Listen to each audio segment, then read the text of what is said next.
Well, thank you again for reflecting with me on how your year is gone. You're welcome. And like we talked about before, if you had to pick one or two of the most important lessons you've learned this year, as we've worked together, as you've Yeah. implemented this new curriculum, what would those one or two major important lessons be? Well, I think the thing that we did earliest on, breaking down the Project Lead the Way curriculum and emphasizing or slightly de-emphasizing certain points to come up with the most important aspects of what the students learn. Okay. That's something that I didn't really have any knowledge of, Okay. nor was I very good at doing it, and that was a huge help because it took a large, broad scope curriculum and helped me focus on it so that not only the kids, but I benefited in my planning, which allowed me to much more accurately, hit that first domain of the planning and prep and really focus in on that planning and prep instead of worrying about all this huge curriculum that's sitting out there that in some sense I didn't need to put all of my time into. Okay. Does that make sense? Absolutely. So it helped you prioritize Yes. and focus your instruction. You mentioned it benefited the students. How do you think it helped them to have you focused on your priorities? Well, as you saw in the data that I shared with you, the evidence and the data that I gave you last time we met, Right. there are some pretty dramatic differences between what the students did my first rotation and what my students did the third rotation. Okay. I mean, it's almost night and day. And I think that's a direct result of part of that planning process because by focusing on what was really important, I got what was important to the students. Okay. And the students benefited from that to the point that their success was increased by a lot, as you saw in the data. Right. It was pretty startling. Yeah, it was pretty amazing. And the students are more comfortable. They're flowing through my units and my assignments much easier. They know where to go for resources now and help. I mean, that just allowing me to focus on that one part opened up other parts for me to focus on, if that makes sense. The planning part, there's outlying things that you need to do besides just planning the lesson. Right. And it helped me to focus on some of those other things, some of those subsidiary things that help support the students in the lesson. Okay. And it saved me a lot of time, and it saved them a lot of time and a lot of frustration and a lot of headache, and really helped them be successful where in the beginning, I don't think that I was giving them the opportunity to be successful with my planning. Okay, because you're focused then on what's important to learn. They're focused on what's important to learn. Yeah. And you can really bring in those other supports that they need to be able to master because they're coming to you, of course, from all different levels. Yes. And 6th, then- 7th, and 8th grade. right, So right, it's, right. yeah, There's all wealth three of levels, difference. all Yeah, over the place, yeah. Yeah, and so basically you're finding that your students are much more comfortable and successful this third rotation because you're far more focused on As well those as me. targets. Right, right. As well as myself. And True, the true. more I can help myself, the more I can help my students. Sure. They Excellent. benefit directly from that. Wonderful, wonderful. So that's one big lesson is when you get a big curriculum like Project Lead the Way, it's still important to go through and prioritize and make sure you know what's most key for those kids to learn so that you can focus your instruction and they can focus their learning. Yeah, absolutely. Great. What's another? I'm going to ask you for two. What's another big lesson one big takeaway from your work this year and our work together?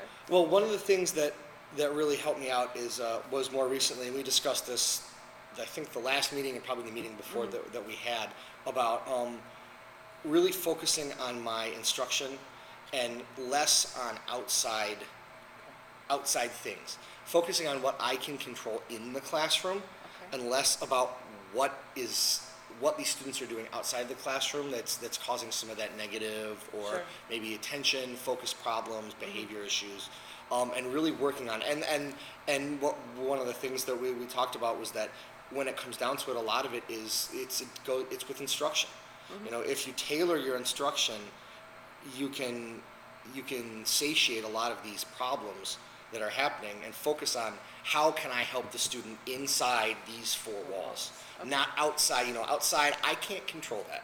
What can I control inside of these four walls? Right. And that thought process has really helped me focus what I do. Instead of coming up with excuses or looking at outlying factors, I can say, okay, this is what they're not getting. How can I address what they're not getting here so that they don't have to take it home? They don't have to worry about it outside. They can get it here. Or if they do have to take it outside, what can I give them to take with them so that they have a virtual teacher wherever they go. And some of those resources that we've talked about are my classroom videos, recording Right. my presentations and my lectures, and Right. putting them out on my YouTube channel. Sure. Doing computer demonstrations, recording my computer demonstrations on my monitor, and annotating it with voice so that they Right. can see what's happening and they can follow along, and they can get these things 24 hours a day, 365 days a year, outside of me. So if they need it, it's there for them. And they don't have to ask, they don't have to email, they can just go look at it, rewind it, fast forward it, whatever they need. They can back up, they can go through as slow as they want or as fast as they want. Great. And that also led to the integration of that in the classroom. So that now I have multiple levels for the kids to do. The kids that are succeeding, they can put a pair of headphones on, they can watch my videos, go through my help stuff, and they can fly ahead. Right, And the kids that aren't, I'll still give the presentation and do the work so that they can follow along, one-on-one with me. And I've really seen a lot of success with that method.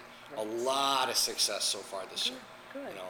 So it's really a celebration, like we talked about a couple of times ago, that you really kind of said, you know what?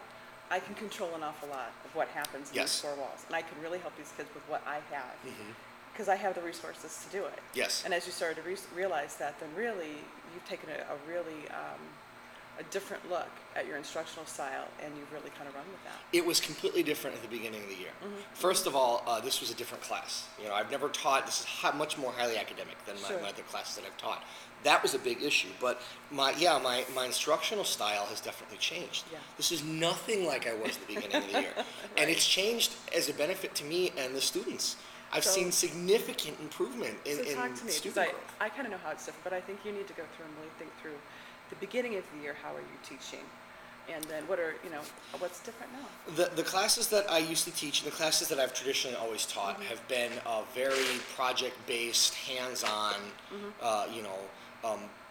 kinds of classes. And the students, the way that it was usually set up was students would come into class, I would greet them, say, hey, we'd go through, I'd model what was supposed to happen, and the students would watch the model, and we'd go through questions and stuff like that. And that would take a very small portion, 5, 6, 7 minutes of the class, and then the students would be free to go do what they just saw on their own projects. All right? Well, coming into this kind of a class being much more academic in Right. nature, I didn't understand in the beginning that there needed to be a lot more front loading, a lot more prep in the beginning so that I wasn't running around in the end helping this person and this person and this person Kind of and this person. putting out fires. Yes, Yeah, putting out yeah. fires instead of working to prevent those fires from being created in the first place. Okay. And so my planning and my prep has really shifted because now these Project Lead the Way classes, I get a lot of students that tell me that this is the hardest class that they've had. Sure. Mr. Herrera, that was a really hard class. And it is. It's very challenging. But the benefit of it is exponential to these students. Sure. But I've had to rearrange the way I've taught and make it so that I'm really front-end loading my instruction and really preparing them for what I need them to do, both with projects and examples and lectures and presentations and running the whole gambit, so that on the back end, when they get to do the work, they have a solid understanding of what they need to do and how it's supposed to run and what the structure of that project and this classroom is and things of that nature, so that they can just kind of cruise on through it until we do something different. Right. And that is something I did not have a handle of in the beginning of the year. Right, I was so- going on my old method. Model. Well, sure, Yeah. and that's what we do when we start something new, but you really have embraced, okay, so that's not working as well as I wanted to, so Yeah. I have to do something different, and you found out what that something different is, and it really involves a lot more careful, like you said, planning and prep up front, so that the kids have the tools they need to be Yes. able to really run, and you are able then to help. You really help them proactively in many cases, so you can focus on the kids who still need to get it, as opposed to that running around putting out fires. Yeah, that's one of the nice things now is I can really focus on the students that need the help, that don't get it at first. sure. It's a much smaller. I'm not answering a million questions that the students could be answering on their own. Right. And that's, They're answering they're on their own, and I'm left with the smaller group of kids that really does have some questions that aren't addressed in supplementary Sure. material. They need that help. and you're So- spending your time with the kids who really need you. Yeah, So that's really exactly. good. And you're giving the experience and the benefits of independence to the kids who can figure it out on their own, Yeah. so you're able to do both. Okay, so we've worked together quite a bit, off and on this year. Every Tuesday. So what would help me would, as a coach, would be to know, what were some of the things that we did that helped you? Because you've made just a tremendous amount of change this year. So, we're always trying to figure out, well, what are our best coaching strategies or our coaching moves to help support this kind of change with people? What do we do that really helps make that difference? And so, we did lots of different stuff. So I'm wondering, as you sit back now in May and you're looking back over what was more helpful to you? What were some of the things that we did that really helped you do this? I think that there was a variety of things. Two of the things that really helped me. One was the fact that we did take a look at some materials, some books, some articles, things of that nature, that really helped address some of the key issues that I was having. Okay. But the other thing, and this is, I used to tell my students when I taught at another school, my wrestlers, they always wondered if they should join a wrestling club outside of practice. And I said, look guys, it's purely a function of time. You cannot improve as a wrestler unless you spend more time on the mat. Okay. And how that translates to this is the fact that we met a lot. We did. We were face to face a lot. And that face to face, you helping me, guiding me, working through, taking the curriculum and narrowing the curriculum down, or discussing articles, or talking about how I can flip the classroom and give my students more control, and me kind of step out a little bit and act as the facilitator, the person that helps them, when they need the help. A lot of that face-to-face thing, that's a huge component of it, that time. And I just don't see how I would have been able to do this without that meeting time. And it was a lot of time. It was a lot of time.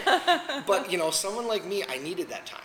Okay. I needed that time to do that. So I think it's very valuable that you have that time to give to the teachers. Because I got to be honest, the requirements are only going to get more and more. Sure. For these teachers. There's never going to be a point where we're under less stress. All right? That's true. And as the stress increases, your help is going to be needed in more and more areas. And it's absolutely vital that you have the time to spend with the staff to get these kinds of things worked out. Okay.